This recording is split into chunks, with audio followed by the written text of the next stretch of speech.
Bonjour Hélène. Bonjour Patrick, bonjour à tous. Alors bonjour à Jean-Paul, Jean-Luc, Jérôme, spécial, mais il y a Emmanuel Scuto je crois qui est là. Il y a plein de gens, il y a Vivien est là que je salue aussi particulièrement, et puis il y a plein de Sandra aussi.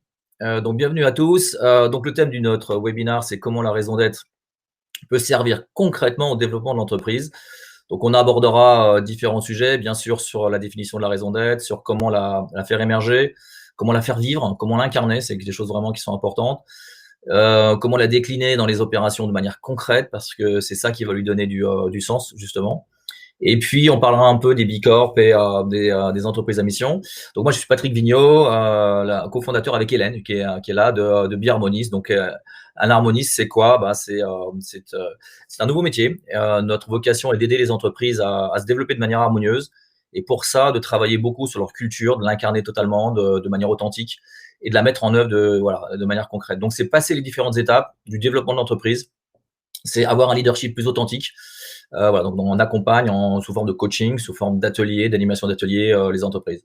Donc on va attendre quelques minutes que tout le monde soit là. Hélène, tu avais un petit sondage, je crois, à faire. Oui, tout à fait. Comme on déteste l'inaction, on aime bien vous proposer, pendant que tout le monde arrive, de répondre à une question. Alors, on va vous mettre la slide avec les différentes questions. Voilà. Vous pouvez, du coup, très simplement répondre dans le chat en mettant 1, 2, 3, 4 ou 5, selon le cas dans lequel vous vous trouvez. Donc, selon vous, aujourd'hui, qu'est-ce que ça pourrait permettre de travailler sur ce sujet? Alors, entre-temps, je vois qu'il y en a certains d'entre vous déjà qui ont trouvé en bas à droite le chat.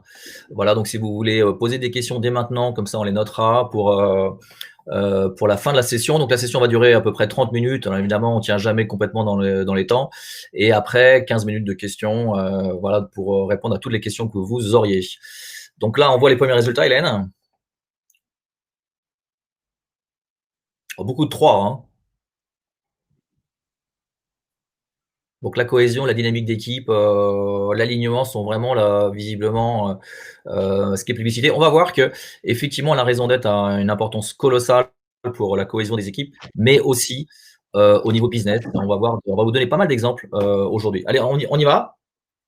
3 et puis tout le reste, nous dit Stéphane Lucas, auquel que je salue particulièrement. Alors, Hélène, je te passe la parole pour la définition. Qu'est-ce que c'est la raison d'être? Alors, la raison d'être, c'est très simplement, et vous le savez tous, la finalité de votre entreprise, au-delà de faire du profit. C'est-à-dire, c'est globalement, au fond, pourquoi on fait tout ça? C'est-à-dire, à quoi on a envie de contribuer, et en particulier, en quoi on a envie de contribuer à rendre le monde meilleur d'une manière ou d'une autre. Ça peut être parfois un grand idéal à atteindre, par exemple, nourrir la planète. Ça peut être une cause qu'on veut défendre, l'accès à la santé pour tous, ou ça peut être un combat qu'on veut mener contre le gaspillage alimentaire, par exemple. Cette raison d'être, ça va être une ligne directrice, et pour nous, c'est vraiment la ligne directrice qui va être sous-jacente à l'ensemble des décisions de l'entreprise. Et évidemment, c'est surtout son carburant, ce qui l'anime au quotidien, ce qui donne de l'énergie et de la fierté à tous. Voilà, avec notamment le lien avec les ODD qui Hélène, quand même, donne des exemples quand on manque un peu d'inspiration. Bien sûr, c'est-à-dire que souvent, aujourd'hui, on recommande de contribuer à un des 17 objectifs du développement durable, qui sont des objectifs pour dans 10 ans. Si on les respecte, permettre au monde de tenir encore quelques millénaires. Alors, quelques exemples tout de suite pour être concret. Alors, nous, les raisons d'être qu'on aime bien, celle de Lego. Lego qui a émis sa raison d'être il y a très longtemps. Et c'était intéressant comme cas de figure parce que Lego était dans une situation, vous savez, Lego, c'est les petits jouets, les petits cubes en plastique. Et Lego était dans une situation de stabilité de chiffre d'affaires, un problème de croissance, de relais de croissance. Ça décollait plus. C'était déjà une grosse boîte de plusieurs milliards d'euros de chiffre d'affaires. Et il y a eu un gros travail qui a été fait il y a une dizaine d'années par Lego sur sa mission qui est inspirer et développer les constructeurs de demain. Donc on est passé de l'univers du jouet à un univers beaucoup plus important en termes d'ambition, en termes de mission, puisqu'il s'agit de développer le potentiel humain. Et ça a généré, et là on commence tout de suite à voir les effets d'une raison d'être, Ça a généré un élan de créativité avec la mise en valeur des constructions sur le web, avec des nouveaux jeux, etc. Et donc, ça a permis à l'entreprise de lui donner un véritable nouveau souffle et l'entreprise a redécollé après.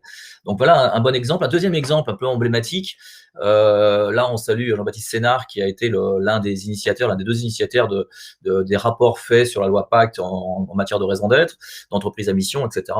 Et donc la raison d'être de Michelin, c'est offrir à chacun une meilleure façon d'avancer. Alors pourquoi on vous donne cette raison d'être comme exemple? C'est parce que là, on voit tout de suite aussi quelque chose dont on parlera, c'est que offrir à chacun une meilleure façon d'avancer, là, on va toucher l'ensemble des parties prenantes. C'est bien sûr les produits, puisque une meilleure façon d'avancer, ça veut dire des produits plus efficaces, des produits plus qualitatifs. C'est aussi bien sûr l'entreprise, une meilleure façon d'avancer, de progresser. C'est bien sûr les collaborateurs, c'est le développement personnel. Chacun doit avancer de la meilleure façon possible au sein de l'entreprise. Et c'est aussi l'impact sociétal. Une meilleure façon d'avancer, c'est aussi la mobilité verte, etc. Avec beaucoup de travail qui est fait à ce niveau-là pour le respect de l'environnement, de l'écologie, etc. Donc on voit par exemple un travail sur la raison d'être qui est simple, qui est clair et qui touche l'ensemble des parties prenantes avec ce côté inspirationnel qu'on aime bien. Hélène, la raison d'être touche beaucoup aujourd'hui de personnes. Alors tout à fait. Pourquoi est-ce qu'aujourd'hui, c'est un incontournable? Si vous vous rappelez vos cours de biologie quand vous étiez, au lycée, quand il y a des plaques qui poussent toutes, dans une même direction, c'est là qu'il y a des montagnes qui se créent et qu'on s'élève. Aujourd'hui, c'est ce qui se passe, c'est-à-dire qu'il y a 3 forces, en présence qui sont en train de mettre une pression envers les entreprises pour qu'elles réfléchissent à tout simplement leur rôle d'acteurs de la cité, donc de contributeurs à la société. Aussi parce qu'il y a une sorte de croyance qu'aujourd'hui, ce sont les acteurs qui sont les seuls encore capables et qui ont les moyens, de faire changer les choses, et aussi parce que pour un certain nombre, on les considère comme les coupables désignés des, problèmes du système actuel. Donc il y a d'une part, effectivement, une grosse pression des consommateurs qui de plus en plus sont des consommateurs, c'est-à-dire qui pensent que dans les choix d'achat, ils peuvent influencer, les entreprises et les marques. Et c'est le cas avec, le choix du local, du français, avec le boycott de certaines entreprises, qui sont censées ne pas justement représenter cet idéal de l'entreprise responsable et engagée. Ensuite, au niveau des collaborateurs, de la même manière, il y a une quête de sens, c'est-à-dire que les collaborateurs vont être de plus en plus sensibles à la finalité de l'entreprise. Maintenant, le succès, c'est pas d'avoir un gros poste, c'est d'avoir de l'impact positif. Ils veulent pas juste créer de la valeur, ils veulent contribuer d'une manière ou d'une autre à améliorer le monde, et ils attendent de l'entreprise qu'elle leur permette ça. Donc c'est aussi des collaborateurs. Et enfin la troisième force de pression, c'est les investisseurs. Les investisseurs qui maintenant cherchent des projets de plus en plus responsables, c'est-à-dire qu'il y a vraiment des milliards qui maintenant se déversent dans les fonds à impact, dans des fonds avec des critères ESG, et donc il y a une somme toujours croissante qui doit être investie, donc une recherche et une pression envers les entreprises pour être les plus vertueuses possibles. Donc avec tout ça, évidemment, on n'a pas trop le choix, vous savez, c'est soit de la subduction, soit effectivement, on va s'élever et ça va créer des belles chaînes de montagnes. Alors, Maintenant, définir une raison d'être, comment on fait? alors, la première question, c'est, qu'est-ce qu'une bonne raison d'être? Parce qu'effectivement, définir une raison d'être, n'importe qui peut le faire. Vous vous asseyez sur le coin de votre table, vous prenez quelques grands concepts, vous les mettez tous ensemble, vous faites en sorte que ça sonne bien et ça va marcher. Dans le sens où vous pourrez l'afficher partout. Maintenant, pour qu'une raison d'être soit, effectivement, nous on appelle puissante, enfin pour qu'elle ait vraiment de l'impact et qu'elle fonctionne. Donc le premier aspect, c'est qu'effectivement, il faut qu'elle puisse, donner de l'énergie et qu'elle puisse mobiliser, l'ensemble de votre écosystème. Il faut qu'elle soit très claire, il faut que ce soit tangible, il faut que ce soit utile, il faut que ce soit concret. Il ne faut pas que ce soit des vagues concepts où on n'arrive pas à voir concrètement à quoi ça sert. Il faut qu'elle soit engagée, c'est-à-dire qu'elle réponde à un véritable besoin et qu'elle réponde à un besoin durable. C'est-à-dire, c'est pas quelque chose où dans 3 ans, vous pouvez dire: «C'est bon, on a réussi». La raison d'être, elle est par essence jamais atteignable, parce que si vous l'avez atteinte, vous n'avez plus de raison d'être, donc vous n'existez plus. Donc ça doit être quelque chose qui est vraiment une étoile polaire qu'on ne va jamais atteindre. Il faut qu'elle soit pertinente, c'est-à-dire il faut vraiment que l'ensemble des parties prenantes puissent s'y reconnaître, puissent voir comment eux peuvent aussi y contribuer. Et enfin, et c'est vraiment le plus important, il faut qu'elle soit incarnée, ancrée. Il faut que chacun puisse, d'une manière ou d'une autre, la véhiculer, la transmettre, à commencer évidemment par les dirigeants. Alors là encore, revenons à des exemples. L'exemple d'un de nos clients historiques, il y a très longtemps, Juste à temps, c'est une entreprise qui se résumait en étant le cybermarché du bureau, c'est-à-dire Juste à temps, qu'est-ce que vend Juste à temps? C'est des produits alimentaires, généralement des boissons, des biscuits, voilà, pour les réunions, pour animer les réunions. Donc un travail a été fait en collectif, hein, et ce qui a émergé de ce travail collectif avec toutes les équipes, c'est qu'au-delà de vendre des produits de consommation pour les réunions, bah, il y avait une véritable volonté que les réunions se passent mieux, qu'il y ait plus de convivialité, plus d'animation, etc. Et la raison d'être qui a émergé, c'est numéro un de la convivialité. Donc on est passé d'un positionnement qui était très pris, cybermarché du bureau, à un positionnement beaucoup plus inspirationnel, numéro un de la convivialité au bureau. C'était il y a 7-8 ans, il y a eu entre-temps la vague du bien-être au travail, etc., qui a émergé, et le catalogue de Juste à temps, qui correspondait à peu près en papier, correspondait à peu près à 50 pages, aujourd'hui fait à peu près 500 pages. C'est-à-dire qu'il y a eu un élargissement colossal aux fruits et légumes, aux tables de ping-pong, aux vélos, etc. Voilà. Donc attirer une Juste à temps, non seulement ça donne un côté très énergisant, mais ça peut vous ouvrir, à l'exemple de Juste à temps, des pans entiers de nouveaux business. Et ça, pourquoi? Parce que ça ouvre à l'audace, ça ouvre à oser des choses auxquelles on n'aurait peut-être pas pensé, mais qui sont dans la droite ligne de votre raison d'être. Un autre exemple, Hélène? Alors un autre exemple, peut-être une leçon à retenir de ce que vient de dire Patrick, c'est qu'effectivement, il peut y avoir, un départ pour sentir d'où vient la raison d'être. Ça peut être un bénéfice et le bénéfice un peu ultime, qu'est-ce qu'on apporte vraiment à nos clients? Comme Château Farm qui va dire: «Nous, on apporte de la chaleur ajoutée». Et ici, pour Chapka, ça a été, en fait, qu'est-ce qui nous fait vibrer comme personne avec qui on a envie de travailler? Et en fait, Chapka qui vend des assurances voyage, ils se sont rendus compte qu'eux, vraiment, ce qu'ils adoraient, c'était ces petits jeunes qui n'ont jamais vraiment découvert le monde et qui partent comme ça, sac au dos, faire un working holiday visa ou bien qui partent faire un tour du monde. Et eux, c'était vraiment ça qui les animait. Et donc, du coup, ils ont décidé de faire un documentaire justement sur ces jeunes qui partent découvrir le monde. Et ce documentaire a fait un énorme carton. Et à partir de là, ils se sont rendus compte à quel point, effectivement, il y avait besoin d'inspirer les jeunes, de les encourager, de les aider à partir et à découvrir le monde, et qu'il y avait plein de bénéfices à en retirer pour eux, dans le sens pour les jeunes. Et du coup, à partir de là, ils ont adopté à fond ce positionnement. Ils se sont mis à fond sur, voilà, on est là pour vous aider les jeunes. Ils ont fait une radio pour les jeunes, ils ont fait un super blog, ils ont tout fait pour vraiment aider les jeunes à partir. Et du coup, ils se sont vraiment positionnés là-dessus. C'est vraiment ça leur raison d'être, parce que c'est ça qui les anime au quotidien. Et en se positionnant comme ça, évidemment, c'est quelque chose qui a été un énorme levier de communication, mais aussi, voilà, de positionnement très clair par rapport à cette cible, qui fait que ils ont explosé en quelques années.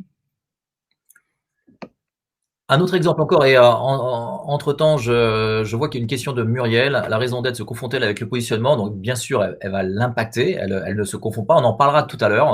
Donc, on la retient. N'hésitez pas, comme Muriel, à poser vos questions. Comme ça, on les note et on garde tout ça pour la fin de la réunion. Mais ça nous permet de pouvoir tout de suite avoir quelques questions. Alors, un autre exemple, c'est Essilor. Essilor, maintenant que c'est fusionné avec Luxottica. Mais très tôt aussi, il y a quelques années, Essilor est allé loin dans la raison d'être, puisqu'ils ont nommé un Chief Mission Officer, donc quelqu'un qui est en charge de la raison d'être, qui reporte directement aux dirigeants, qui a un budget qui est propre, et qui a travaillé bien sûr sur l'émergence de la raison d'être, mais aussi sur son incarnation, sur les premières actions symboliques. Et on va en parler juste après. Et voilà. Donc vous avez là la raison d'être d'Essilor: améliorer la vision pour améliorer la vie, sachant qu'il y a à peu près, je crois, 2 milliards d'êtres humains dans le monde qui devraient avoir une correction visuelle et qui ne l'ont pas. Et notamment, ils ont lancé en matière symbolique un programme en Inde. Ils ont équipé, qui s'appelle iMitra, et ils ont équipé des Indiens qu'ils ont formés aux bases, aux rudiments de tout ce qui est ophtalmologie, et pour aller dans les villages reculés pour équiper les Indiens de lunettes. Donc on était très loin du positionnement initial très haut de gamme des Essilor, mais ça donnait un énorme dynamique, une énorme fierté d'appartenance de l'ensemble des collaborateurs d'Essilor. Et aujourd'hui, avec la fusion Luxottica, cette même personne est aujourd'hui Chief Mission Officer d'Essilor Luxottica. Alors, comment on met cette raison d'être en action? Alors, peut-être pour répondre rapidement à Fabien, s'il y en a d'autres qui se posent la même question, oui, raison d'être et mission, c'est des synonymes. En tout cas, aujourd'hui, dans la façon dont c'est utilisé, dans la presse, dans les entreprises et cetera, c'est en fait la même chose. On parle vraiment de à quoi sert l'entreprise, à quoi est-ce qu'elle veut contribuer. C'est récemment qu'on a institutionnalisé ce mot de raison d'être, et qu'on a aussi parlé du statut des sociétés à mission. Donc effectivement, oui, nous on parle en tout cas, de la même chose. Et par contre, la vision, alors ça peut être 2 choses différentes. La vision, ça peut être l'ambition, c'est où est-ce qu'on a envie d'être dans 5 ans, dans 10 ans, ou ça peut être quelle est la vision du monde auquel on voudrait contribuer. C'est-à-dire, voilà, nous, on a la vision d'un monde où tout le monde voit clair, par exemple. Ça pourrait être une vision pour Essilor. Pour continuer sur la raison d'être. Donc évidemment, la première chose pour mettre la raison d'être en action, il y a un côté se mettre à poil, c'est pour ça qu'on vous parle du slip français, c'est-à-dire il y a d'abord un coming out aussi à faire en affichant des convictions qui sont fortes pour vous. C'est de se dire, voilà, tant que la raison d'être, c'est quelque chose que vous écrivez mais que vous gardez entre vous, il n'y a pas d'engagement. Et s'il n'y a pas d'engagement, évidemment, il n'y a pas de risque parce que vous n'êtes pas exposé, mais à partir du moment où c'est quelque chose que vraiment vous portez et que vous avez envie de transmettre, la première étape, ça va être effectivement d'afficher ses convictions et les afficher à l'extérieur. Ça peut être affiché jusque dans votre marque, hein. Le slip français, lui, dans le titre, il parle déjà de leur engagement pour la France, pour révolutionner une industrie textile. C'est un choix qui est très assumé et ça va être quelque chose qui peut, par exemple, prendre la forme d'un manifesto. Un manifesto qui est à la fois en interne et communiqué en externe. Ça, c'est une première étape pour mettre la raison d'être en action. Alors, vous voyez cette communication, ce côté symbolique. Donc bon, là, on va parler de la raison d'être de biharmoniste, parce que généralement, on a toujours la question, mais vous, votre raison d'être, quelle est-elle? C'est de permettre le développement harmonieux des entreprises. Et tout de suite, on essaye de l'illustrer. En fait, ça veut dire quoi? Donc, on a une citation de Saint-Exupéry qui explique que plutôt que de motiver, pour motiver des gens à construire un bateau, il faut leur donner le désir de la mer.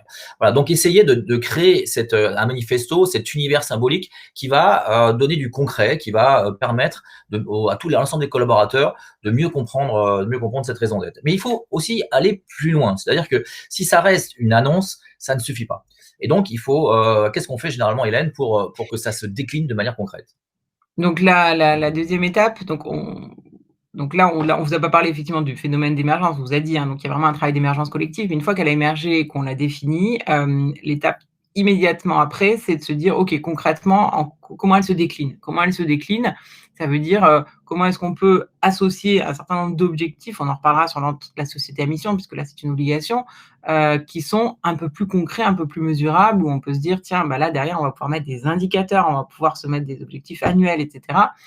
Donc, c'est vraiment important de tout de suite la décliner concrètement avec 4, 5, 6 objectifs un peu plus concrets qui vont vous permettre de suivre et d'avoir aussi un système de gouvernance. Donc, ça peut être le rôle du comité de mission, du Chief Mission Officer, en tout cas, s'assurer qu'on va maintenant être tenu pour responsable de contribuer directement dans chacune des actions de l'entreprise à ces objectifs qu'on s'est fixés.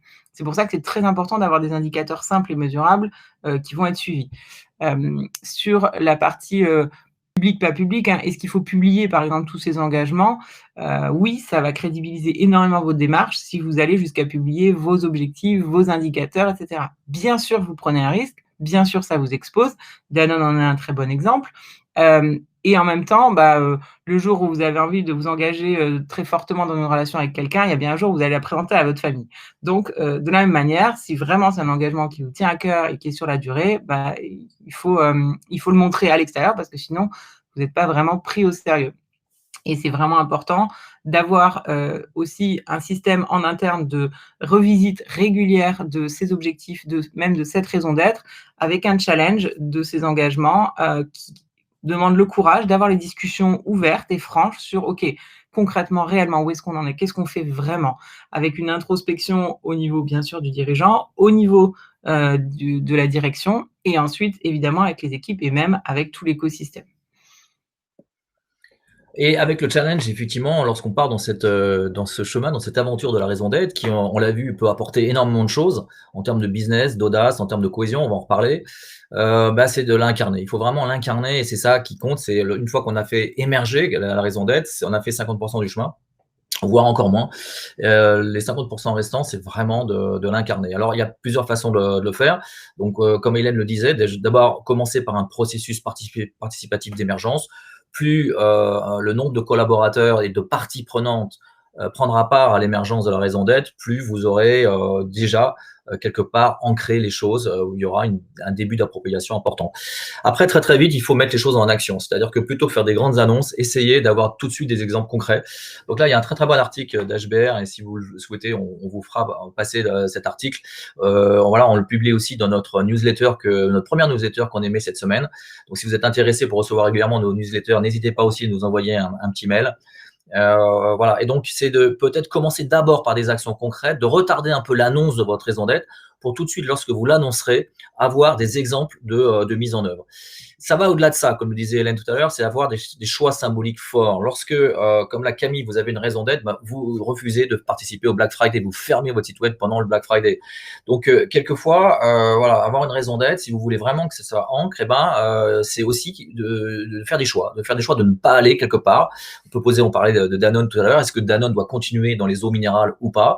Voilà, c'est des vrais choix forts. Ça peut être le choix aussi de garder du personnel. Vraiment, avec tout ce problème dont Jean-Paul parle de Michelin qui a effectivement qui a une très belle raison d'être, mais il annonce qu'il y a un licenciement de 2000 personnes. Pareil pour Danone. Voilà, comment arriver à concilier ça?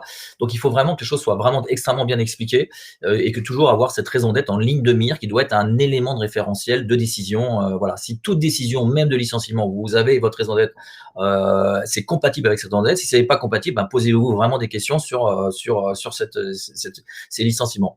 Et enfin, il y a pas mal d'entreprises qui commencent à faire de leur raison d'être un des critères de succès, voire qui intègrent les objectifs mesurables de la raison d'être dans les critères de rémunération, soit tout ce qui est variable, mais tout ce qui est bonus, c'est effectivement d'avoir des critères financiers d'atteinte de résultats ou de chiffre d'affaires, mais aussi d'atteindre des résultats de la raison d'être. Hélène, des exemples d'impact sur vraiment les bénéfices qu'apporte d'avoir une raison d'être. Alors ça, c'est une étude récente de McKinsey. Déjà, pour savoir quel impact il faut déjà se dire où est-ce que se place vraiment la raison d'être. Donc, vous savez que McKinsey, ils adorent les matrices 2 par 2. Ici, l'idée, c'est dans quelle mesure la raison d'être est alignée avec les raisons d'être personnelles et les convictions personnelles des salariés, et dans quelle mesure aussi elle est activée, c'est-à-dire dans quelle mesure elle est mise en action, elle se retrouve dans la stratégie, dans l'organisation, dans le business, etc. Et si vous trouvez effectivement dans le cadran du haut, ce qu'ils appellent the sweet spot, ça veut dire que vous êtes vraiment dans une raison d'être qui est parfaitement cohérente, comme nous on le disait. Et là, ce qu'a mesuré du coup McKinsey, c'est effectivement en interne en particulier des équipes qui sont plus engagées, qui sont plus motivées, qui sont plus fidèles et surtout qui sont plus susceptibles d'être des ambassadeurs de l'entreprise à l'extérieur. Ce qui aujourd'hui, ce qu'on appelle l'employee advocacy, est quelque chose de vraiment important pour recruter, pour attirer des talents. Évidemment, donc en interne, nous, ce qu'on peut constater, c'est qu'il y a vraiment une énergie. Enfin, il y a cette dimension un peu, la raison d'être, c'est le feu sacré, quoi. Ça réveille quelque chose dans les gens, une forme de flamme qui fait qu'ils sont prêts à donner énormément à l'entreprise. Attention, le feu, ça peut aussi brûler, donc il faut aussi savoir mettre les garde-fous pour pas que les gens se donnent corps et âme avec ce que ça peut entraîner derrière comme dysfonctionnement. Mais en tout cas, c'est une source de motivation intrinsèque très importante. La motivation, ça vient du latin motivus, donc c'est ce qui pousse à agir, c'est vraiment la raison d'une action. Donc c'est très important d'avoir une raison d'être, quelque chose qui inspire les gens. Et puis surtout, ça permet d'avoir une direction commune et effectivement, du coup, de développer énormément d'autonomie en interne, parce que ça permet à chacun de savoir dans quelle direction il peut aller sans qu'on ait besoin de valider des décisions, etc. C'est une vraie boussole de décision. Ça permet évidemment d'avoir aussi cette notion de cohésion, parce qu'on participe tous à quelque chose de commun, et quand on a l'impression d'avancer ensemble et de voir des résultats, d'où l'importance de mettre des indicateurs, comme je vous l'ai dit, c'est aussi une énorme source de motivation. Ça dégage évidemment aussi beaucoup c'est une force magnétique, c'est-à-dire, ceux qui se reconnaissent dans votre raison d'être à l'extérieur vont être attirés par votre entreprise, que ce soit des clients, des partenaires, des talents, et cetera, et à l'inverse, ceux qui se reconnaissent pas du tout dedans, et c'est un peu la même chose pour, vos valeurs, vont être plutôt écartés, et c'est très positif d'avoir du coup un écosystème qui sera le plus cohérent, possible autour de vous, et évidemment, on l'a vu pendant la crise du covid en particulier, c'est aussi quelque chose qui donne beaucoup de résilience puisqu'on est sur du très long terme, et donc ça permet de passer des moments vraiment difficiles parce qu'on a gardé en ligne de mire où vous voulez aller, et surtout si vous avez constitué cet écosystème, résonnant, ça a été le cas pour Whole Foods, par exemple, ça peut vous sauver la vie. C'est-à-dire que l'écosystème, s'il est persuadé que la raison d'être de votre entreprise est tellement importante, pourra lui-même vous sauver le jour où vous serez en difficulté parce qu'il ne peut pas se passer de la réponse au problème que vous apportez. Alors, un bon exemple sur cette résilience, c'est l'entreprise Phoenix. L'entreprise Phoenix, on a interviewé le dirigeant, le podcast est en ligne. Vous savez qu'on a une chaîne de podcast, on en est à notre 18e, où on met en valeur des belles cultures d'entreprise. Ce podcast s'appelle La culture d'entreprise en action. Vous avez Nature et Découverte, vous avez Château Forme, vous avez des formidables témoignages. Et aujourd'hui, c'est Jean Moreau de Phoenix qui témoigne, et il dit qu'effectivement, dans les périodes dures, d'avoir une raison d'être aussi importante que de lutter contre le gaspillage alimentaire, c'est la raison d'être de Phoenix. C'est vraiment quelque chose d'extrêmement fort. Et la deuxième chose, alors Phoenix, Jean Moreau dit énormément de choses. Là, je vous ai juste fait un extrait sur la mesure, la mesure de cette raison d'être. Et lui, ce qu'il fait, c'est que dans le reporting qui est fait aux investisseurs, à tous les boards, c'est-à-dire de manière trimestrielle, il y a exactement le même temps, 50% du temps qui est consacré à la finance, chiffre d'affaires, trésorerie, etc., et 50% à l'atteinte des objectifs mesurables liés à la raison d'être et à la culture. C'est-à-dire le nombre de repas sauvés, le nombre de kilos épargnés, etc., etc. Donc c'est quelque chose qui est extrêmement institutionnalisé, et Phoenix a levé 15 millions d'euros en 2018. On voit Back Market qui a levé 110 millions d'euros. Donc aujourd'hui, ces entreprises qui arrivent à marier l'impact et le business, parce que c'est vraiment ça, arrivent à lever des fonds de manière absolument substantielle. Et comme le disait Hélène tout à l'heure, il va y avoir un phénomène de la finance. De plus en plus de financiers reçoivent des fonds qui doivent s'investir dans des entreprises à critères ESG, responsables, etc. Et donc, il va y avoir une demande d'entreprises à impact. Donc, cette notion d'impact devient un formidable atout pour les consommateurs, comme on l'a vu, pour les collaborateurs, mais aussi pour les investisseurs. Alors, je vois aussi en parallèle, juste avant de passer à la slide d'après, qu'il y a plein de questions, donc on les garde juste pour la fin, elles sont toutes super bonnes. Voilà, donc on essaie de garder le fil, mais n'hésitez pas à poser ces questions, on les reprend juste après, là, dans 5 minutes. Un autre chose en termes de finance, je parlais de finance, c'est surtout, il y a eu le patron de BlackRock qui a vraiment fait une formidable déclaration il y a 2-3 ans dans sa lettre annuelle qu'il envoie à l'ensemble des CEO quasiment du monde, puisque BlackRock, c'est le plus gros investisseur mondial. Et il dit, écoutez, vous voyez la citation, son but clair, aucune entreprise ne peut atteindre son plein potentiel. Et au-delà de ça, BlackRock a une équipe de 100 personnes qui sont là pour inciter les conseils d'administration à donner des informations extrêmement concrètes de l'alignement entre la culture d'entreprise, la raison d'être et la stratégie de l'entreprise, de vérifier que ces notions sont prises en compte. Et ça va au-delà de ça, on se rend compte, et c'est le schéma que vous avez en haut à gauche, on se rend compte que notamment pendant la crise, mais bien avant, les entreprises qui étaient assez vertueuses, assez responsables, ont des performances boursières extrêmement favorables, voire supérieures aux entreprises classiques. C'est le fameux indice Gaia, qui est l'indice des petites et moyennes capitalisations qui respectent les critères ESG, et c'est la courbe verte en haut qui compare avec un indice boursier classique, et on voit des surperformances. Donc aujourd'hui, il y a vraiment, même au niveau de la finance, une surperformance des entreprises qui sont responsables. Et ça, c'est intéressant si vous souhaitez convaincre votre actionnaire d'aller vers la raison d'être, convaincre le dirigeant de votre entreprise, si vous ne l'êtes pas vous-même dirigeant, à aller dans ce sens-là. Il y a vraiment un lien entre raison d'être et performance, entre raison d'être et création de valeur, entre raison d'être et cohésion des collaborateurs, etc. Donc aujourd'hui, il y a de plus en plus d'études qui le prouvent. Ça donne des éléments extrêmement tangibles. Alors, il y a aussi des entreprises vont un peu plus loin, Hélène, les entreprises à mission, les B Corp. Alors, pourquoi aller sur une forme de labellisation, officialisation, et cetera? Bon, ce serait la même question de pourquoi est-ce qu'on va se marier ou se paxer, et cetera. Enfin, il y a un côté, vous voulez montrer au monde vos engagements. Ça peut être soit pour montrer ce que vous faites déjà très bien, mais dont personne n'a conscience, ou soit ça peut être, ça va être un moyen de nous challenger pour aller plus loin. Évidemment, l'idéal, c'est que ce soit les deux.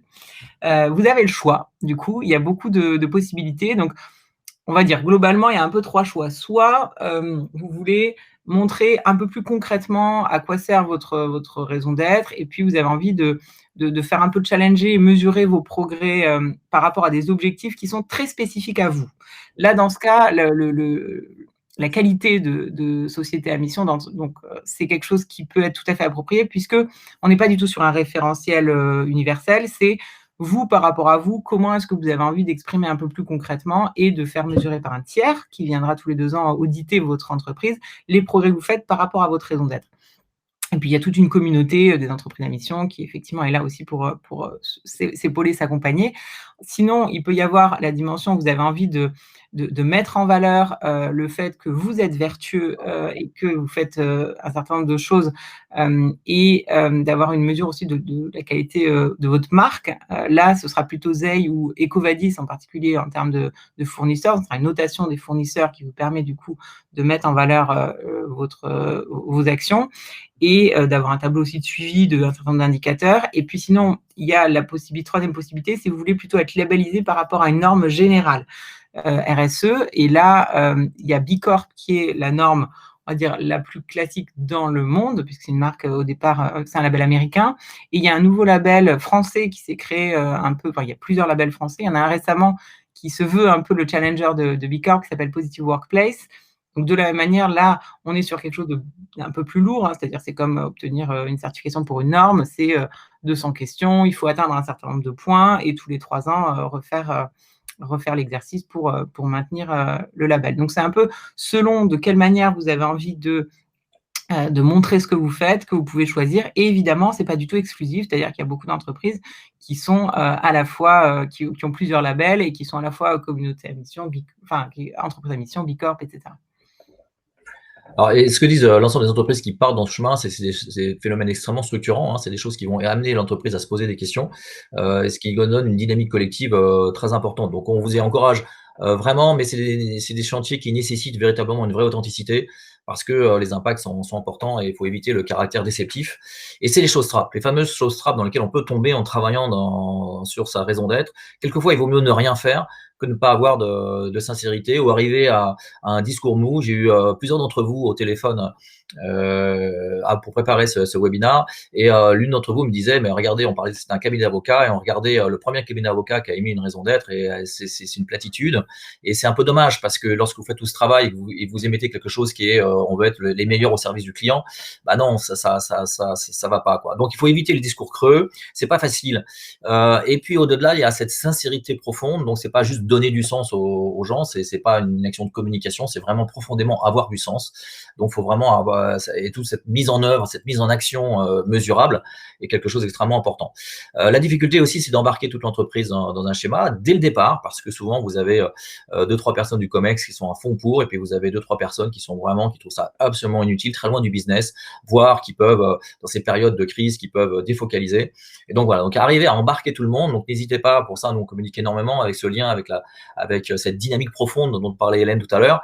C'est inéluctable, donc ça va devenir un standard. Donc si vous le faites pas, vous allez perdre en compétitivité, en capacité d'attraction, en cohésion du personnel, et finalement ça va se payer en rotation du personnel. Vous allez perdre des éléments. Et c'est ça qui peut être des choses extrêmement concrètes qui peuvent vous aider à convaincre et embarquer les personnes qui sont un petit peu réfractaires. Et puis trouver les bons mots, c'est très très difficile. Donc c'est pour ça que à la fois ce travail d'introspection et à la fois ce travail de sémantique est difficile. C'est pour ça qu'avoir des personnes extérieures comme des harmonistes ou des coachs, ou si vous voulez, qui peuvent aider à faire émerger ces raisons d'être, voilà, c'est quelque chose d'extrêmement important. Voilà. Et enfin, c'est dommage, on avait l'un d'entre vous que j'avais au téléphone il y a quelques jours, et qui me disait, bon, on a déjà une raison d'être native, quelqu'un qui travaille dans tout ce qui est la santé, et qui disait, mais c'est dommage qu'il n'y ait pas de fierté d'appartenance plus forte, et c'est dommage qu'on n'en ait pas tiré parti. Voilà. Donc si vous faites tout ce travail, c'est vraiment pour derrière créer ce phénomène je dirais, d'énergie de l'ensemble de l'entreprise. Et puis à la fin, c'est la notion d'exemplarité. C'est sûr qu'on parlait tout à l'heure de Danone et de Michelin. Bah, si en tant que dirigeant, et si les décisions qui sont prises sont complètement incompatibles avec la raison d'être, ou alors si elles paraissent incompatibles, donc tout ce travail de communication, eh ben vous avez un effet déceptif qui peut être extrêmement important. Et puis il y a une dernière chose trappe dont Hélène a fait un super article, elle va pas le dire, donc je le dis pour elle, qui a fait un gros buzz. Donc n'hésitez pas à regarder dans son profil, et on vous enverra ce lien vers cet article. Voilà, Hélène, je te laisse la parole. L'idée, c'était simplement de dire que c'est intellectuellement très plaisant de réfléchir à la raison d'être. C'est quelque chose de voilà, c'est beau, c'est inspirant, il y a presque une dimension, philosophique, spirituelle. C'est beaucoup moins plaisant de regarder à l'intérieur, de se dire, «Tiens, c'est peut-être un peu sale, là, il faudrait faire le ménage». C'est-à-dire qu'il y a une dimension où parfois on met pas les choses dans le bon ordre. C'était un rappel de Vinit Nayar qu'on avait fait, intervenir à une conférence qui disait: «OK, c'est cool, c'est chouette, mais est-ce que vous avez déjà juste vérifié que les gens dans votre entreprise, ils ont les bonnes conditions pour travailler? C'est-à-dire que, OK, c'est beau de voir le sommet, de se dire on va y arriver, mais s'il y a des cailloux dans la chaussure, au bout de 5 minutes, vous allez focaliser uniquement sur le caillou. Et donc, c'est pas oublier qu'il y a quand même au quotidien d'abord un certain nombre d'irritants qu'il faut vraiment lever. Il y a des bases qu'il faut assurer avant de pouvoir aller vers cette dimension de raison d'être. Et donc, parfois, il y a un côté, on va fuir par, entre guillemets, cette réflexion sur la raison d'être, une réflexion beaucoup plus tangible et simple sur, OK, déjà, est-ce que juste on donne les bonnes conditions de travail aux gens en interne? Donc la finalité ne doit pas être tout, d'autant plus que plus vous mettez une finalité un peu haute, des beaux objectifs environnementaux, sociaux, et plus du coup il va y avoir des attentes très très fortes en interne sur la manière dont vous allez travailler. Donc voilà, c'est important de se dire, si la finalité est belle, les modalités doivent l'être aussi. D'où l'importance d'avoir une entreprise harmonieuse, c'est-à-dire que la raison d'être est l'un des piliers, mais il y a aussi les valeurs. Ce sera notre prochain webinaire dans un mois, voilà, sur les valeurs, comment on fait émerger des valeurs incontournables et voilà, qui sont de l'ordre du comportement. Mais plus au-delà de ça, c'est l'ensemble de l'harmonie d'une entreprise, c'est cette cohérence autour de sa culture. Donc, merci beaucoup à tous d'être là. Donc, on va passer à la phase des questions. Et je voulais juste terminer en citant Pierre-Olivier Brial. Il y a une très très belle émission qu'on a tournée ensemble sur Bismart, Pierre-Olivier Brial dit: une entreprise peut décupler ses forces en ayant une mission qui va bien au-delà de gagner des parts de marché ou d'être numéro un sur son secteur. Donc une entreprise comme Manutan, ça fait 50 ans qu'ils ont une culture extrêmement forte, qu'ils la mettent en valeur. Voilà, donc même les entreprises de taille industrielle peuvent avoir des raisons d'être. Là encore, écoutez nos podcasts, notamment une entreprise comme Sphering, une entreprise industrielle, a une très très belle raison d'être. Alors, on y va sur les questions. Ouais. Est-ce qu'un replay sera disponible? Oui, n'hésitez pas à nous indiquer si vous le souhaitez pour le transmettre à d'autres personnes qui seraient intéressées par la raison d'être. On vous fera parvenir ce replay. Vous m'envoyez un petit mail, vous avez mon contact, patrick@beharmonies.com. N'hésitez pas aussi à nous appeler si vous voulez avoir discuter sur des préoccupations que vous avez plus particulières. Alors, la crise économique liée au Covid ne va-t-elle pas booster ou ralentir cette nouvelle approche? Hélène, qu'est-ce que tu réponds à cela? Énormément boosté. Il y a vraiment, enfin, c'est un constat, hein, les cabinets avec qui on travaille ou en RSE, et cetera, nous le disent tous.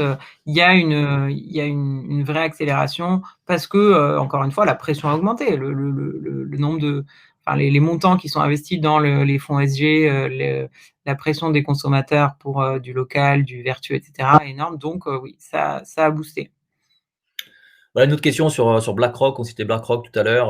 Il y a eu effectivement, là encore, c'est une société capitaliste qui investit, mais quand vous voyez le travail qui est fait au niveau des fonds ESG par BlackRock, il y a plein de conférences là-dessus et ils ont vraiment un travail énorme. Les moyens qu'ils mettent pour aller vers la finance responsable, pour sensibiliser les entreprises. Évidemment, ces entreprises, elles sont pas forcément entièrement green, etc. Mais le travail qui est fait par BlackRock est vraiment sincère. Il suffit de voir ce qui est fait en France. D'ailleurs, la personne qui est en charge de ça en France est extrêmement dynamique. Voilà. Donc Vivien, une question de Vivien. Parfois, la direction de la communication est la première à s'opposer au travail sur la raison d'être parce que ça vient marcher sur leur plate-bande. Hélène, ton expérience là-dessus? Oui, alors c'est vrai.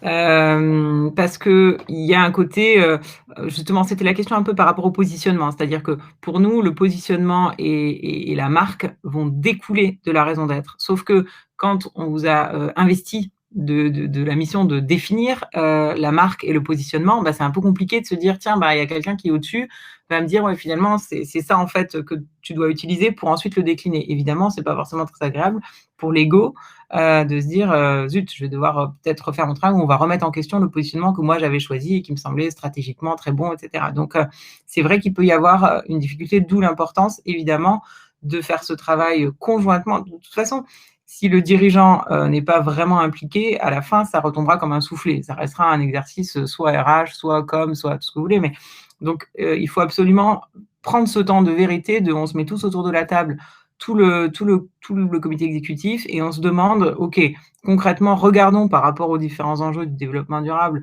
qu'est-ce qui nous parle? À quelle cause on a envie de contribuer? Et puis soyons honnêtes de où est-ce qu'on en est aujourd'hui, dans notre positionnement, dans notre offre, et cetera, dans ce qu'on fait et à partir de là, ensuite, on peut lancer un travail. Mais c'est vraiment important d'avoir mis tout le monde autour de la table et d'intégrer tout le monde et de dire évidemment qu'il y aura un gros volet communication, mais c'est vrai que ça peut impacter, mais comme, le marketing, comme le produit, comme le discours commercial, hein. C'est-à-dire tout peut être impacté une fois que vous avez décidé que c'était votre direction et ce qu'on vous a montré, c'est qu'en général, ça sera impacté en positif. Shapka, ils ont complètement changé leur manière de communiquer derrière et ça a été un carton parce qu'ils parlaient avec leur cœur.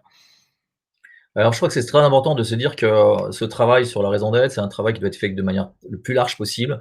C'est soit un travail initié par la RH en général, mais ça peut être un travail initié par le département de communication.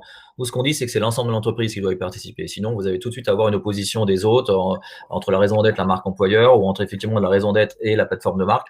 Donc voilà, ça doit vraiment s'intégrer avec la direction qui doit être effectivement l'un des principaux sponsors ou quelqu'un dans la direction qui est l'un des principaux sponsors. Donc ce travail collectif général, donc généralement, nous, ce qu'on fait, on a déjà collaboré avec des agences de communication en amont de la plateforme de marque pour travailler sur vraiment le côté profond, le côté identitaire, pour donner des billes à la plateforme de marque qui après sublimer évidemment la communication. Alors une autre question, est-ce une bonne idée d'associer raison d'être et rémunération? Alors, je peux répondre, oui, c'est toujours délicat. Il y a plein d'entreprises qui ne le font pas, d'autres qui le font. Je crois que c'est vraiment en fonction de la culture de l'entreprise, si vous voulez. Voilà, la façon dont la rémunération est mise en œuvre. Que voilà, donc vous pouvez. Nous, ce qu'on dit généralement, c'est tout ce qu'on mesure, si vous voulez, va être quelque chose qui va s'ancrer au fur et à mesure. Donc, si vous faites que de la mesure financière, ben, la raison d'être, ça restera quelque part un wishful thinking.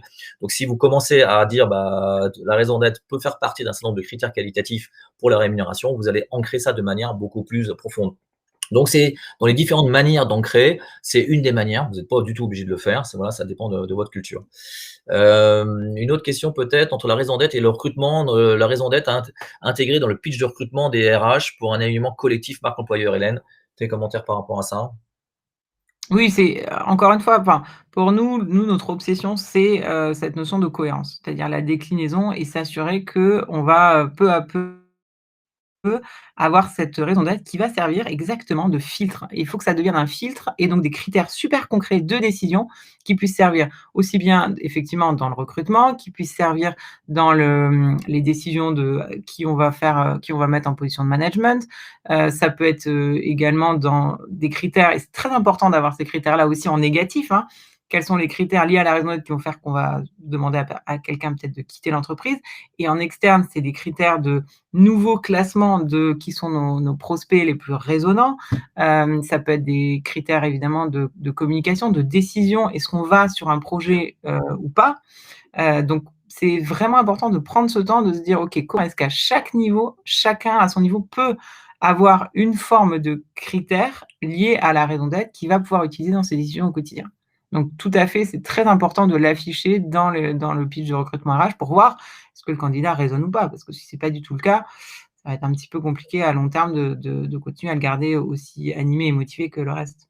Ouais, généralement, lorsque l'on accompagne les entreprises, on les accompagne dans la durée et après l'émergence de la raison d'être, des valeurs, de l'ensemble de la culture, on va très rapidement travailler en général sur le processus de recrutement, d'onboarding et de manière plus large sur l'ensemble de l'expérience collaborateur. Parce que si vous avez des collaborateurs qui sont, recrutés en compatibilité, qui sont énergisés, voilà, donc ce travail d'onboarding, de motivation et de recréer tous les rites, tous les symboles qu'on va créer pour alimenter la flamme de manière perpétuelle. Alors d'autres questions encore, bah, bravo, il y a plein de questions super intéressantes, je vous félicite. Hem, voilà, Il y en a il y en avait une sur les parties prenantes qui va aussi avec, celle de tout ouais, à l'heure ouais, donc celle de Marc, meilleur moyen d'impliquer les parties prenantes et puis Vivien qui parlait des Know Your Supplier, des KYS, liés mmh, à la raison d'être. Oui, c'est quelque chose qui se fait. Je sais que par exemple, on parlait de ces fameux critères, hein, Sphering, Group, qui travaille beaucoup sur la notion de care. Eux, ils ont créé, une grille de sélection de, leurs fournisseurs qui est lié à leur raison d'être, et du coup qui fait qu'ils vont ou pas travailler avec certains fournisseurs. Donc effectivement, c'est hyper important d'être au clair avec son écosystème sur voilà, nous, c'est ça notre combat. Si vous, vous êtes prêt à y participer, on travaillera d'abord avec vous, entre guillemets, et ça va être un critère de choix très important. Donc ça, c'est un moyen d'impliquer les parties prenantes. Ce qui est intéressant, c'est dans la définition même de la raison d'être, d'impliquer directement les parties prenantes. Souvent, dans le comité de mission, pour les sociétés à mission, on va mettre justement des représentants des parties prenantes qui vont challenger la raison d'être et sa déclinaison en engagement pour justement représenter cette voie-là et s'assurer, encore une fois, qu'on a bien une raison d'être qui reste pertinente pour tout l'écosystème. Ouais, et puis il y a aussi, par exemple, des entreprises de plus en plus qui créent des comités des parties prenantes. C'est-à-dire que pour maintenir après l'émergence, pour continuer à ce que cette raison d'être soit vécue en interne et que les parties prenantes soient toutes prises en compte, ben on prend un responsable des fournisseurs, un responsable des clients, enfin un représentant des clients, un représentant de l'écosystème, des ONG, etc. Et il va y avoir des débats autour de ça pour alimenter la réflexion du conseil d'administration ou du COMEX. Donc voilà, cette notion effectivement, la raison d'être, elle doit s'appliquer en interne pour les collaborateurs, pour les investisseurs, mais aussi pour les fournisseurs et l'ensemble des parties prenantes, et de les faire représenter physiquement. C'est quelque chose d'extrêmement intéressant. Ça permet une sorte de contre-pouvoir. Ça permet de rester dans la droite ligne. Voilà, donc c'est des choses extrêmement vertueuses. Il y a une très bonne question sur la raison d'être versus la raison d'agir. C'est un peu ce qu'on disait, c'est-à-dire que la raison d'être ne se conçoit pas sans raison d'agir, et quelque part la raison d'agir vient au préalable de la raison d'être. Il y a tout ce travail de raison d'être d'émergence, mais on vous conseille, comme l'article d'Ashbert dont je citais, et plusieurs d'entre vous le souhaitent, et je vais vous l'envoyer, donc n'hésitez pas là encore si vous le souhaitez à laisser un petit mail. C'est de commencer par de l'action, par du concret, par du symbole, et ensuite de faire ce travail d'abord de communication, mais aussi de mise en valeur des actions concrètes que vous avez fait, des premiers résultats, et que ça paye, que ça donne des résultats concrets. C'est le lien vraiment entre l'annonce et la mise en œuvre concrète, que ça donne des résultats, et l'entreprise a besoin de résultats concrets. Des autres questions sur Hélène. Est-ce que l'établissement de la raison d'être est une action coup de poing ou un processus lent, Hélène? J'aurais envie de dire, ça peut être les deux en général. C'est-à-dire, une chose qui peut marcher, c'est s'il y a des actions très concrètes, un peu emblématiques que vous allez mettre en œuvre, et puis à un moment, vous allez dire: «OK, regardez toutes ces actions qui vont vraiment dans le sens de notre raison d'être. En fait, c'est ça nous qui nous anime et on a envie que ce soit ça notre raison d'être». Et là, on rassemble tout le monde et on se dit: «Est-ce que vous êtes tous prêts à aller dans ce sens-là?» Donc il peut y avoir une action coup de poing où on embarque tout le monde, et ça peut, et c'est quand même le plus souvent le cas, être un processus beaucoup plus lent où on va vraiment prendre le temps d'aller interroger toutes les parties prenantes, de s'assurer qu'on a une raison d'être qui est vraiment la convergence de toutes ces raisons d'être finalement individuelles, et derrière surtout qu'on a un processus perpétuel, parce que finalement ça se termine jamais, de mise en œuvre de la raison d'être, de la mise en action, de la transformation en critères concrets, en actions, en objectifs, de suivi d'indicateurs, etc. Donc c'est un processus qui va être infini évidemment, et ça va avec la question de Sylvain d'ailleurs, la raison d'être peut-elle évoluer? Oui, bien sûr. Alors elle évolue pas très souvent, par contre c'est très important de la challenger régulièrement. Et Insect par exemple, eux, ils rassemblent régulièrement tous leurs collaborateurs, ils leur disent: «OK, vous avez la raison d'être, vous pouvez la déchirer, vous pouvez, la défoncer, vous pouvez en faire tout ce que vous voulez. Nous, derrière les dirigeants, on assumera parce que nous, on est là pour la servir. C'est vous qui décidez si vous avez envie ou pas, si elle vous donne encore suffisamment d'énergie ou si elle doit être modifiée». Donc, il y a vraiment c'est très courageux de leur part, il y a pas beaucoup d'entreprises qui sont prêts à faire cet exercice, mais voilà, ils font l'épreuve du feu régulièrement, et s'il y a besoin de l'évoluer, marginalement ou totalement, ils y sont ouverts puisqu'ils disent: «Voilà, à la fin, ce qu'il faut, c'est que ça représente vraiment, la raison d'être qui anime tout le monde aujourd'hui». Donc ça peut être quelque chose qui évolue. Un autre exemple que je vous donnais tout à l'heure, c'est Justatan là, qui a fait évoluer sa raison d'être de cybermarché du bureau à numéro 1 de la convivialité. Mais là, ça correspondait vraiment à ce qu'il faisait en fait. Donc c'était plutôt une meilleure définition. Un autre exemple encore qui peut être intéressant sur la raison d'être, c'est le travail qui a été fait par Airbnb.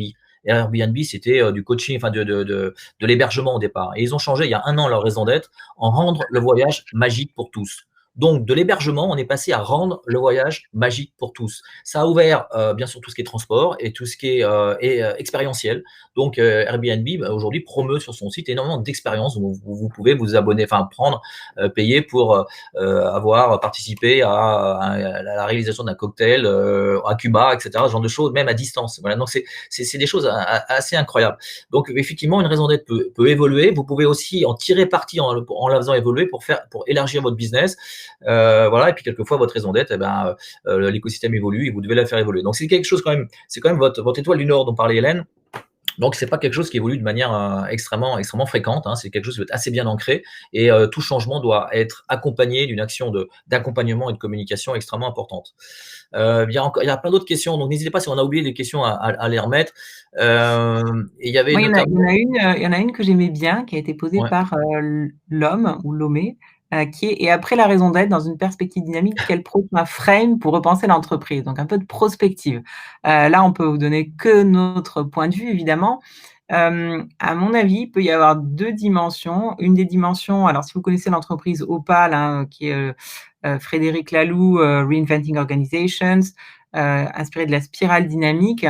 La dimension d'après, il y a une dimension d'authenticité très forte, c'est-à-dire il y a la notion de ce qu'on appelle le wholeness. Le wholeness, c'est en français, ce serait la notion un peu d'authenticité, d'intégrité, cette notion de on peut être complètement soi au sein de l'entreprise, qui va être quelque chose de vraiment important. Comment être vraiment parfaitement dans l'authenticité? C'est-à-dire, là, c'est l'effacement quasi total entre la vie pro et la vie privée. On n'est plus qu'un. Et on n'est plus qu'un agent de changement au sein d'une organisation ou peut-être même de plusieurs. Donc, on efface complètement la frontière. Il n'y a plus moi professionnel et l'entreprise. Il n'y a plus que des personnes qui ont envie de contribuer librement à différents projets. Donc là, c'est vraiment une autre façon de penser. On n'est plus du tout en termes de poste, on serait que en termes de rôle, des rôles que n'importe qui peut prendre, ce qui va aussi avec la dimension de self-organization. Donc, l'auto-organisation, ou de la même manière, voilà, on différencie les fonctions, les tâches des personnes. Donc là, ce sera, à mon avis, aussi une assez grosse révolution dans l'entreprise. Il y a peut-être une dimension spiritualité aussi qui est en train d'émerger, qui va assez dans le sens de la raison d'être. Mais voilà, c'est. Alors, il y a une autre question que moi j'aime bien aussi, c'est Jean-Paul. Il doit y avoir de la cohérence et de la vertu à tous les niveaux. Autrement, la raison d'être sera un simple concept marketing enseigné à HEC. Je crois que c'est vraiment important. Et nous, on essaye d'encourager les entreprises, une fois qu'elles ont défini leur raison d'être et leurs valeurs, etc., à manager par les valeurs, manager par la raison d'être, manager par la culture.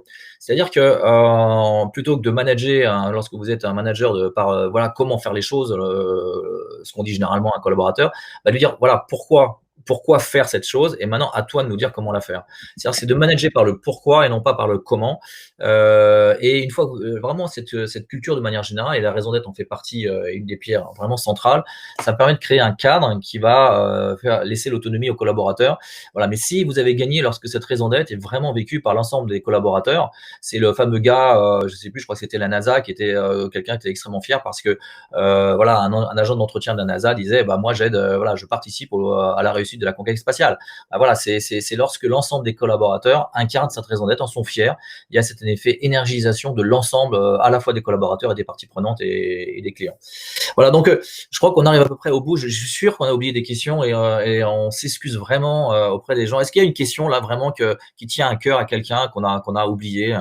Voilà, donc Oui, il y aura les slides, bien bien sûr. sûr, là, si vous êtes intéressé par les slides, je répète, par les articles, par le replay de ce Ouais. webinaire, par les podcasts aussi. Si vous voulez l'adresse de nos podcasts, c'est La culture d'entreprise en action, mais vous avez des trucs incroyables. C'est vraiment très très beau. Si vous voulez revivre ce qu'on vient de vivre ensemble, là, et avoir des exemples extrêmement concrets de la part de dirigeants d'entreprise, vous avez ces podcasts. Vous avez aussi cette newsletter. Nous lançons notre première newsletter qui s'appelle Bouillon de culture, avec un hommage à Bernard Pivot. Et voilà, et ce bouillon de culture, vous allez avoir plein d'informations sur la culture d'entreprise de manière générale, mais aussi sur le leadership. C'est des choses qui sont importantes pour nous, pour que évidemment les leaders soient exemplaires dans cette capacité à incarner. Nous, notre vocation au niveau de Biharmoniste et de l'ensemble des harmonistes, c'est de prouver qu'il est possible de se développer de manière harmonieuse. Donc cette raison d'être, ces entreprises à mission, ces B Corp, etc., témoignent que c'est vraiment possible. Il y a une frange d'entreprises qui y vont, mais nous, comme le disait Hélène tout à l'heure, on voit ces plaques tectoniques qui sont en œuvre. Aujourd'hui, on en est au démarrage, hein, ne rêvons pas, c'est quelques pourcents des entreprises. Il y a encore énormément de dirigeants à convaincre. Donc, n'hésitez pas de leur envoyer ce type de webinar si votre dirigeant hésite à y aller. Voilà, on serait ravis de leur expliquer pourquoi il y a un lien direct entre raison d'être et création de valeur, performance, développement de l'entreprise, résilience. Aujourd'hui, c'est vraiment une pierre incontournable dans le management. C'est vraiment notre conviction profonde depuis 8 ans. Ça fait 8 ans qu'on travaille là-dessus. On est une quinzaine d'harmonistes, voire 17 aujourd'hui, voilà, d'experts de ce domaine. Voilà, encore un énorme merci à vous tous. Merci Hélène, aussi à toi. Et je vous souhaite à tous non seulement une bonne journée, mais une très bonne année 2021 quand même aussi. Ouais, et on vous enverra effectivement, tout le matériel, les podcasts, les newsletters. Bah, il y a d'ailleurs, Vivien qui est là, qui, vous donnera, si vous le suivez, toutes les infos sur les entreprises à mission, qui, arrivent peu à peu, sur le marché. Oui, parce que Vivien, tu Et peux dire, son blog s'appelle La Machine à Sens, hein, je crois. Vivien, si tu es là d'ailleurs, mais tu peux mettre directement le lien, hein, et ouais, si tu es une encore là. super, Là, super c'est newsletter. voilà, une très très bonne newsletter qui, comme disait Hélène, récapitule tout ce qui se passe, toutes les news sur les entreprises à mission et les B Corp. Et bravo pour cette dynamique. Donc bravo, ouais, merci à tous, bravo Patrick. On sera, très heureux effectivement de continuer ces échanges avec vous, et on vous encourage évidemment à continuer à diffuser cette bonne parole, et à aider, voilà, les plaques tectoniques à bien faire leur travail pour monter et pas pour, descendre. Merci. Enfin Merci, très merci. bonne journée à vous tous. Bonne journée, au revoir. Au revoir.